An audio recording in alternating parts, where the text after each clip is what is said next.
మేము 3 డేస్ ట్రిప్‌కెళ్తున్నా అని చెప్పాను కదండీ! మా ట్రిప్ అయితే స్టార్ట్ అయిపోయింది. సాటర్‌డే రోజు మార్నింగ్ మేము 3:45 కల్లా బేగంపేట రైల్వే స్టేషన్‌కైతే వచ్చేసాము. మేమెక్కే ట్రైన్ అయితే గుంటూరు ఎక్స్‌ప్రెస్. ఇది అటు ఇటుగా 4:30 ఆ టైంకైతే వచ్చింది. మాకు సాటర్‌డే అంతా జర్నీలోనే టైం సరిపోయింది. ఈరోజు మేమెక్కే ట్రైన్ అయితే ఇదే. ఆల్రెడీ మేమైతే రిజర్వేషన్ చేసుకున్నాము. పడుకోవడానికి కన్వీనియంట్‌గా ఉండేదైతే చేసుకున్నాము. జర్నీలో అయితే ఫుడ్ అయితే చాలా బాగా తిన్నాము. ఎందుకంటే ట్రైన్‌లో పద్దాకల ఏయో ఒకటి వస్తూనే ఉంటాయి కదా! కాబట్టి జర్నీని అయితే చాలా బాగా ఎంజాయ్ చేసాము.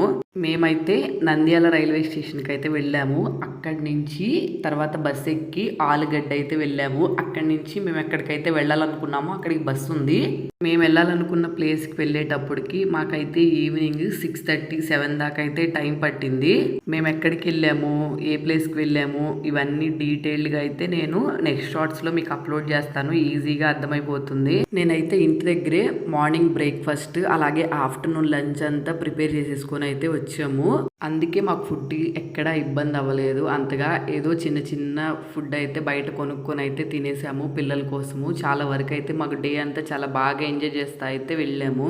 అలాగే లేడీస్‌కి ఫ్రీ బస్ కదా! అవి కూడా ఉపయోగించుకున్నాను నేనైతే మాత్రం ఫస్ట్ టైము. అది ఒక టెంపుల్‌కి వెళ్తా ఉపయోగించుకున్నా అని చెప్పి చాలా హ్యాపీగా అనిపించింది నాకు. నేను ఇక్కడ టికెట్ పెడుతున్నాను. మేము ఎక్కడికి వెళ్తున్నామో మీరు గెస్ చేయండి. ఆంధ్రాలో ఫ్రీ బస్ ఎఫెక్ట్ అయితే చాలా విపరీతంగా ఉంది. బస్ ఎక్కటానికైతే కొట్టుకుంటున్నారు. చూడండి మీరు కూడా. ట్రిప్ వీడియోస్ మిస్ అవ్వకుండా ఉండాలంటే ఖచ్చితంగా సబ్స్క్రైబ్ చేసేసుకోండి. నచ్చితే లైక్ చేయండి.